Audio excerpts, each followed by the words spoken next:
Welcome to another episode of Agency Journey. And this is a little different type of segment that we're doing. So today it's Andrew and I. We're calling this Agency Vision. So we'll be rolling out a new kind of type of episode where it's Andrew and I going through more kind of agency owner mindset or decisions, the challenges that they face, that type of content in this Agency Vision series.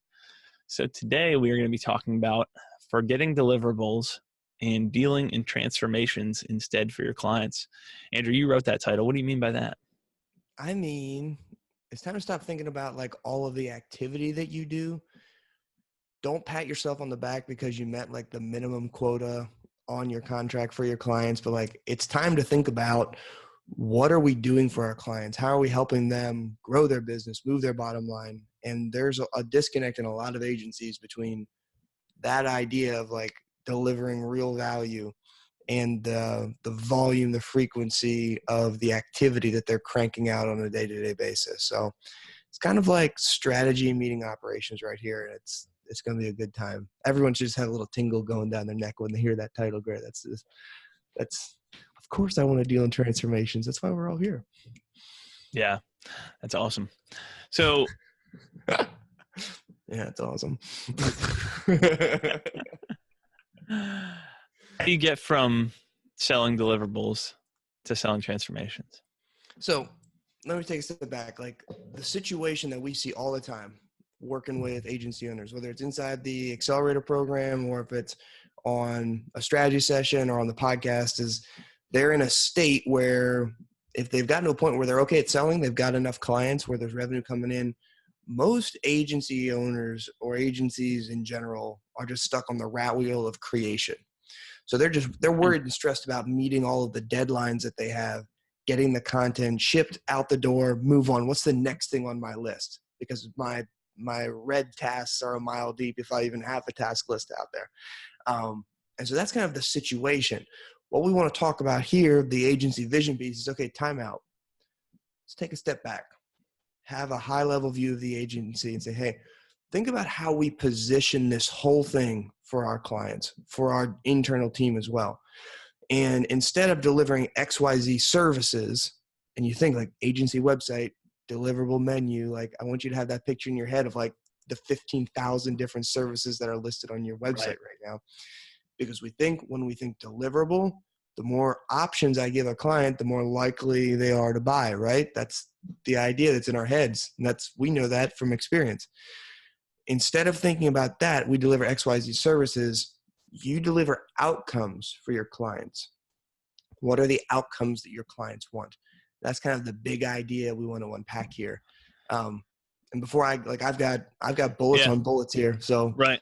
Well, there's two different things. One is that you've got like, I feel like agency websites go one of two ways, like either a million deliverables like you're mentioning, or it's just really vague, like we help you do this, but internally they are still delivering. That is basically the code for whatever you asked for that's tangentially related to marketing. We can probably do that for you. And if we don't know how to, we'll still say we can. Either we'll figure it out or we'll farm it out or we'll be real stressed about it and won't like it, but they'll have to get through it and solve it. But I guess the other thought that I have is like, how do you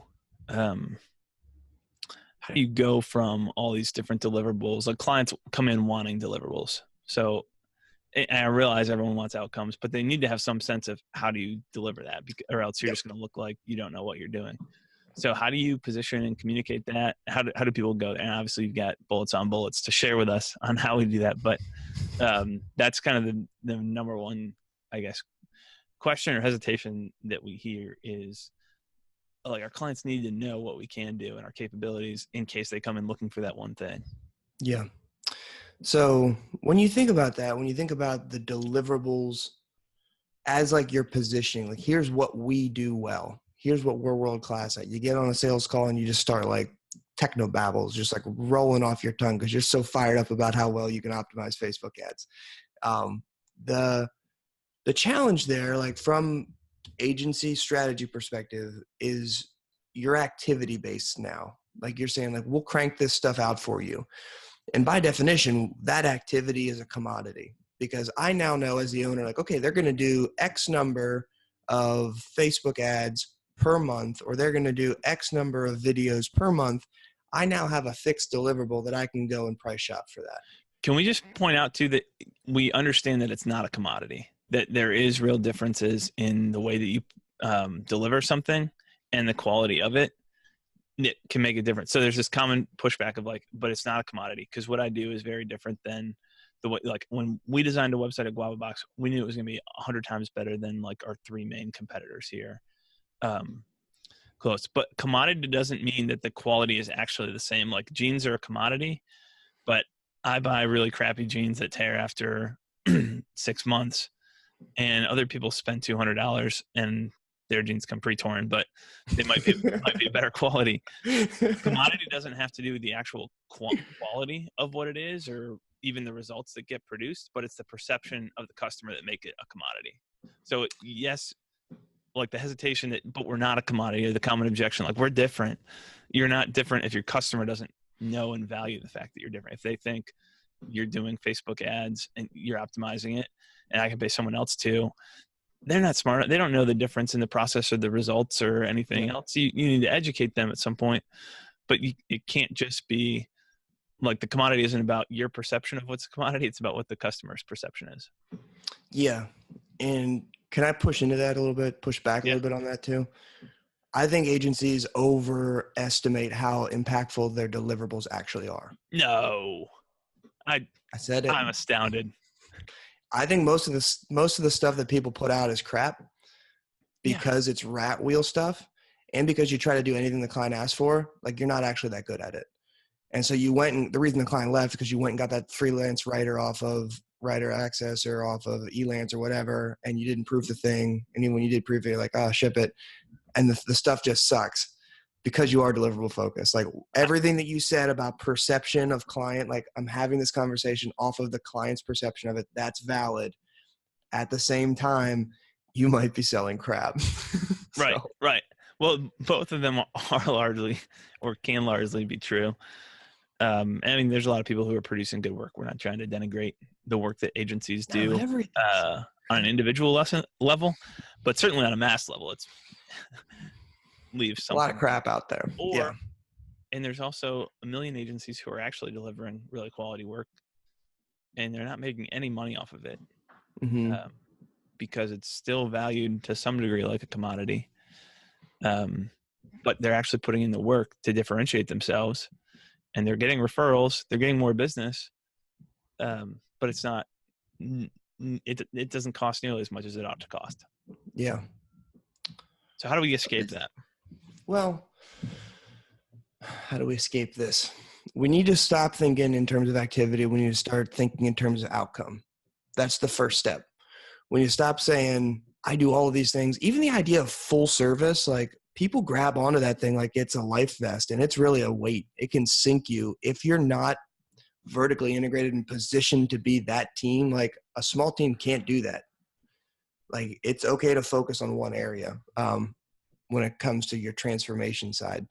So how do we start thinking about this? Number one, we need to start thinking about what are the results that our clients are looking for.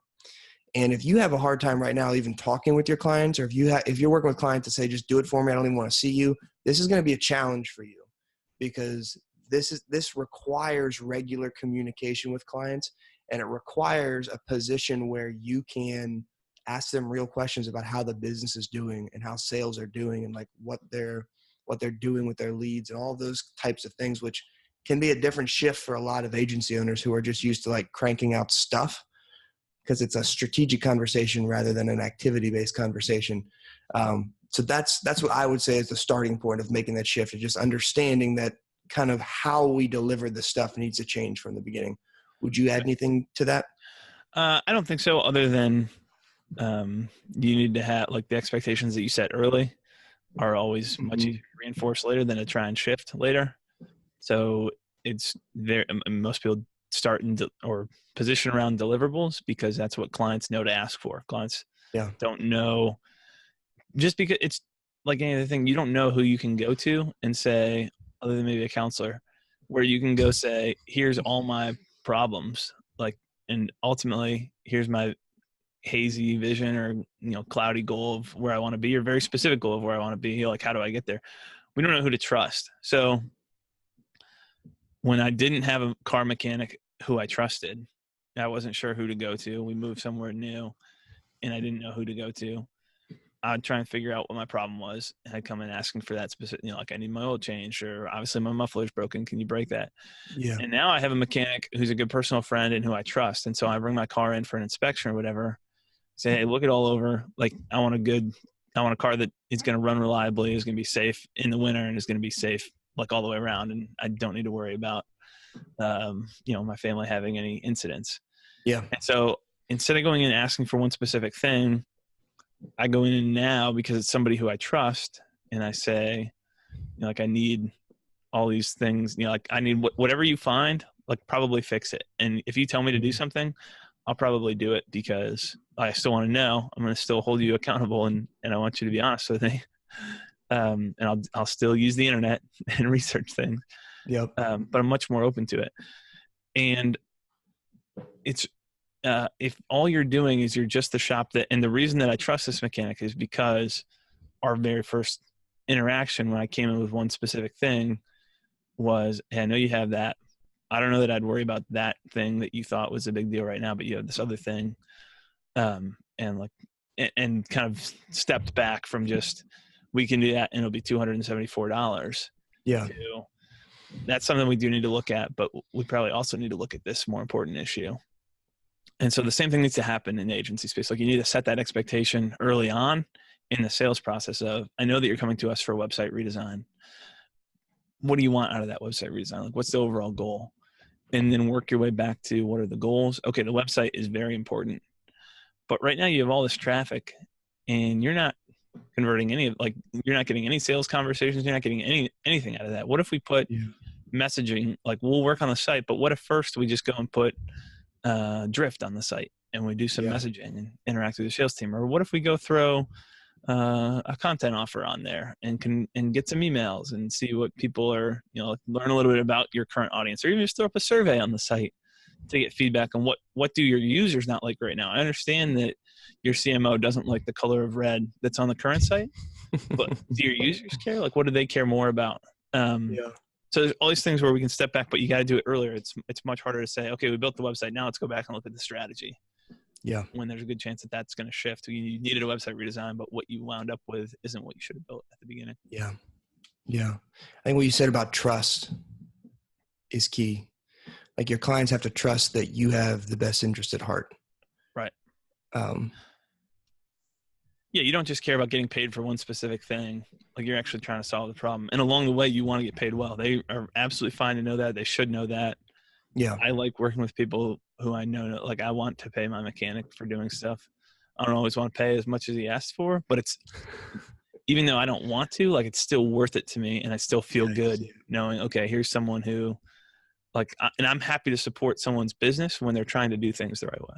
Yeah. Yeah. So the idea of trust there, like trust is key to make the shift from activity-based delivery to transformational based activity.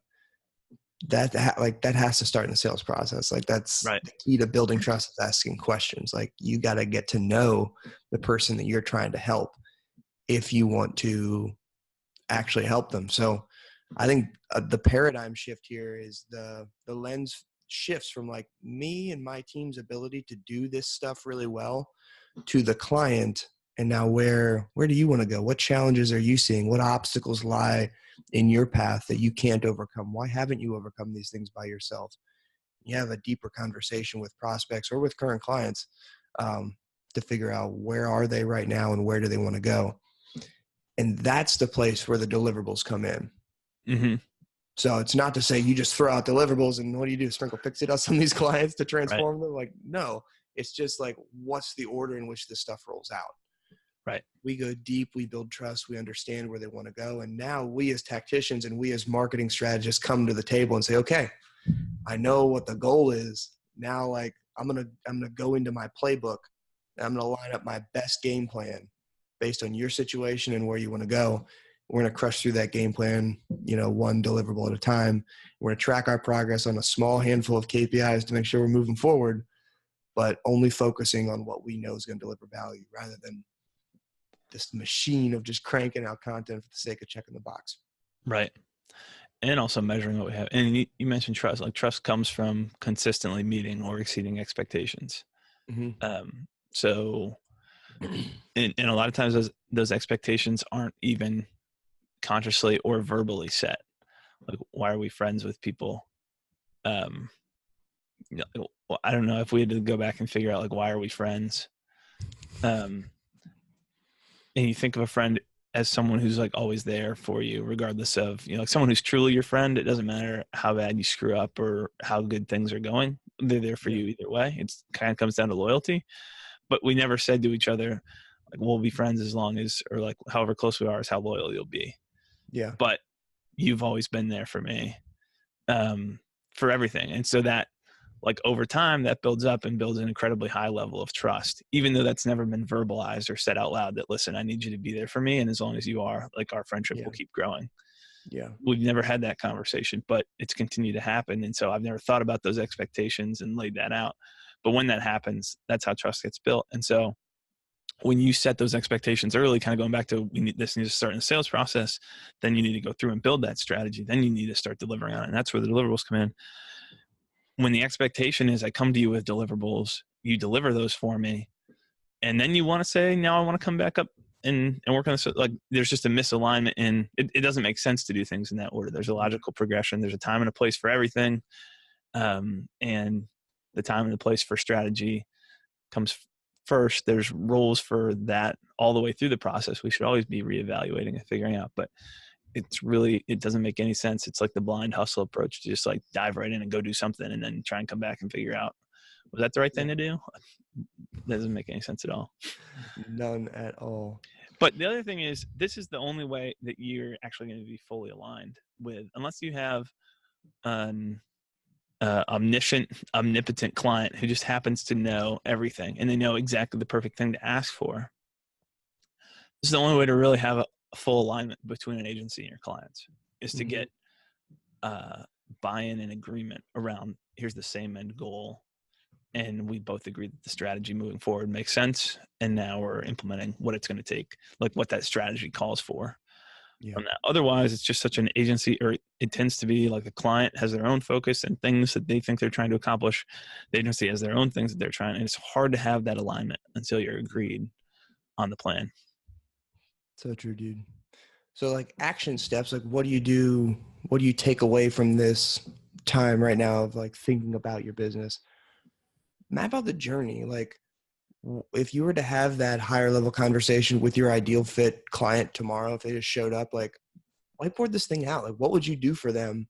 And this is like an agency positioning point, but the more tightly defined your target prospect is, the easier this exercise is because it eliminates a lot of variables in the process.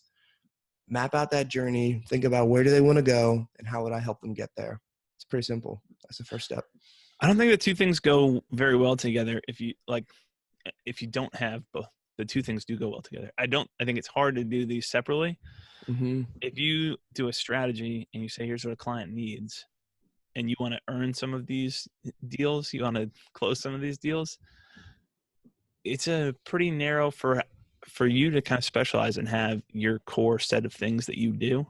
Who that's going to be a right fit for automatically becomes pretty narrow, because the danger is we're going to do strategy and we're going to craft a completely unique individual strategy for every single business that comes in, and the outcomes are going to be completely different. And then all of a sudden you can't be good at what you're actually delivering for people anymore. You become good at the strategy. And if that's you, just go be a strategist then and don't do the other stuff. But there's a lot of value in having both. And so you need to kind of scope that down and understand, here's what works really well in our experience for people. And that specific set of people is this. Okay, that's who we're marketing to. And that's who we're targeting. Like, we kind of need both of those to have this scope down and not have it go back to being, we deliver 1,000 different deliverables because that's what all of our unique clients needed. But rather we deliver one main service, and there's probably 20 different deliverables inside of that. And that fits this very, very narrow definition of ideal fit client. And that's exactly who we position to and market to and go after. Yep.